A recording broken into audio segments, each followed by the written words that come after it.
when do we use for and when do we use since in English sentences? Let's understand.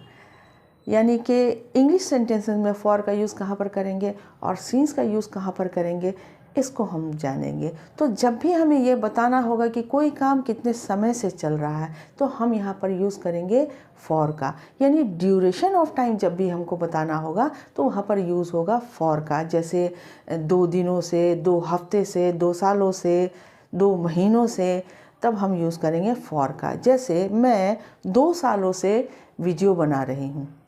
I have been recording videos for 2 years।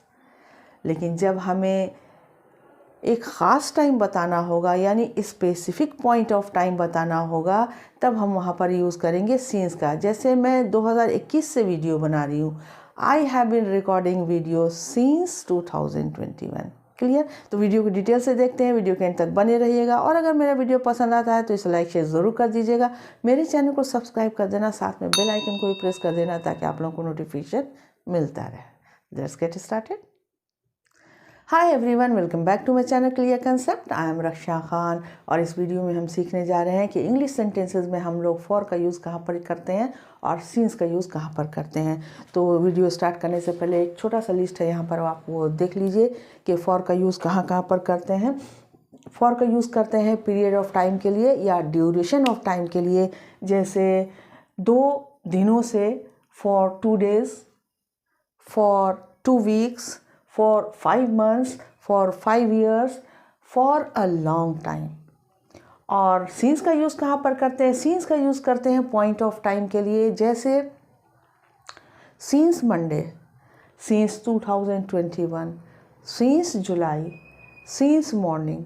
और भी इसमें कुछ छूट गया होगा तो वो आपको सेंटेंसेस में आ जाएगा, कवर हो जाएगा। तो चलिए आगे बढ़ते हैं। वो घंटों से मोबाइल पर रील्स देख रही है। She has been watching reels on mobile phone for hours। ये जो है पीरियड ऑफ टाइम है, यानी ड्यूरेशन ऑफ टाइम। हमें पता नहीं है कि पॉइंट इसका पता नहीं कि कब से, बस ये मालूम है कि घंटों से वो मोबाइल देख रही है। तो ऐसे में हमें यूज़ करना होगा फॉर का, क्योंकि हम ड्यूरेशन ऑफ टाइम के लिए फॉर का यूज़ करते हैं। लेकिन अगर हमें मालूम होता कि वो सुबह से देख रही है या 9 बजे से मोबाइल देख रही है या 10 बजे से देख रही है, तो यहाँ पर सीन्स का यूज़ करते हैं। जैसे she has been watching reels on mobile phone since morning या since 9 o'clock या since 10 o'clock। क्लियर?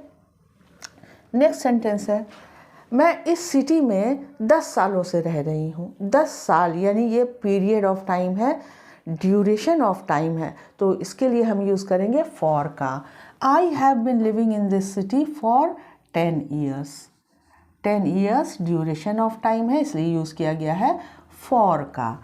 अगर हमको मालूम होता कि मैं यहाँ 2020 से रह रही हूँ, तो ये हो गया आपको स्पेसिफिक पॉइंट ऑफ टाइम, तब हम यहाँ पर यूज़ करेंगे फॉर का। I have been living in this city since 2020। Clear? Next है, वो 5 सालों से शादीशुदा है। 5 सालों से duration of time. They have been married for 5 years। और अगर हमें लिखना होगा कि वह 2020 से या 2021 से वो शादीशुदा है, तब यहाँ पर यूज़ करेंगे हम सीन्स का, क्योंकि ये जो है वो पॉइंट ऑफ टाइम है। They have been married since 2002 या 2001 या जो भी आपको लिखना होगा। क्लियर? मैं इस प्रोजेक्ट पर एक लंबे समय से काम कर रही हूँ। I have been working on this project for a long time। a long time एक लंबे समय से। यहाँ पर जैसे है 2 years, 2 months, 2 weeks या 5 years, वो ना होकर यहाँ पर लिखा हुआ a long of time, यानी a long time। तो a long time भी पीरियड ऑफ टाइम है, यानी ड्यूरेशन ऑफ टाइम है। ये आपको पता नहीं है कि लंबे समय से तो काम हो रहा है, लेकिन कब से काम हो रहा है ये नहीं पता, तो यहाँ पर हमको फॉर का ही यूज़ करना है। क्लियर? लेकिन अगर हमको मालूम होता है कि भाई हम 2000 से काम कर रहे हैं, यानी कि मैं काम कर रही हूँ वो 2000 से, तो ये हो गया पॉइंट ऑफ टाइम। तो हमें यूज़ करना होगा सीन्स का। I have been working on this project since 2021 या 2020। क्लियर। नेक्स्ट है, जब हम कॉलेज में मिले थे तब से हम फ्रेंड हैं। We have been friends since we met in the college. Since we met in the college, यहाँ पर ये पॉइंट ऑफ टाइम है, क्योंकि यहाँ पर मैंने बताया है कि हम फ्रेंड कब से थे, उस वक्त से जब कॉलेज में हम मिले थे। ये एक पॉइंट ऑफ टाइम है, इसलिए यहाँ पर यूज़ हुआ है सिंस का। We have been friends since we met in the college. Clear. Next है, I have been calling you for 2 hours।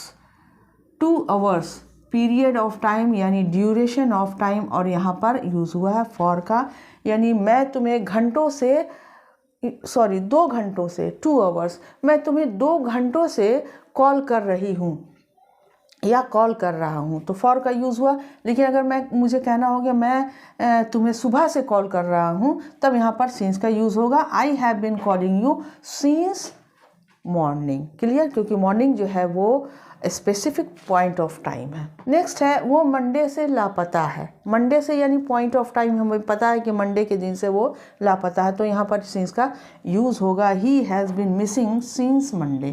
Clear, ये पॉइंट ऑफ टाइम है और ये स्पेसिफिक पॉइंट ऑफ टाइम है, तो हम उसके साथ यूज़ करेंगे सिंस का। नेक्स्ट है, 2 years have pass since I met him, मतलब उससे मिले हुए 2 साल हो गए हैं। तो यहाँ पर I met him, since I met him मतलब उससे मिले हुए, ये एक पॉइंट ऑफ टाइम है कि उससे मिले हुए मुझे 2 साल हो गए। 2 साल से मैं मिल नहीं रहा हूँ, उससे मिले हुए 2 साल हो गए हैं, तो उससे मिले हुए ये एक पॉइंट ऑफ टाइम के अंदर आता है, इसलिए यहाँ पर यूज़ हुआ है सिंस का। एक और सेंटेंस आप लिख लीजिए कि the farmer has been working in the field since 2020। The farmer has been working in this field for 4 years। तो एक जगह पर सिंस का यूज़ हुआ क्योंकि वो पॉइंट ऑफ टाइम था, और दूसरे जगह पर फॉर का यूज़ हुआ क्योंकि वो पीरियड ऑफ टाइम था। तो this is the end of the video. मिलते हैं नेक्स्ट वीडियो में, तब तक के लिए गुड बाय, गुड लक।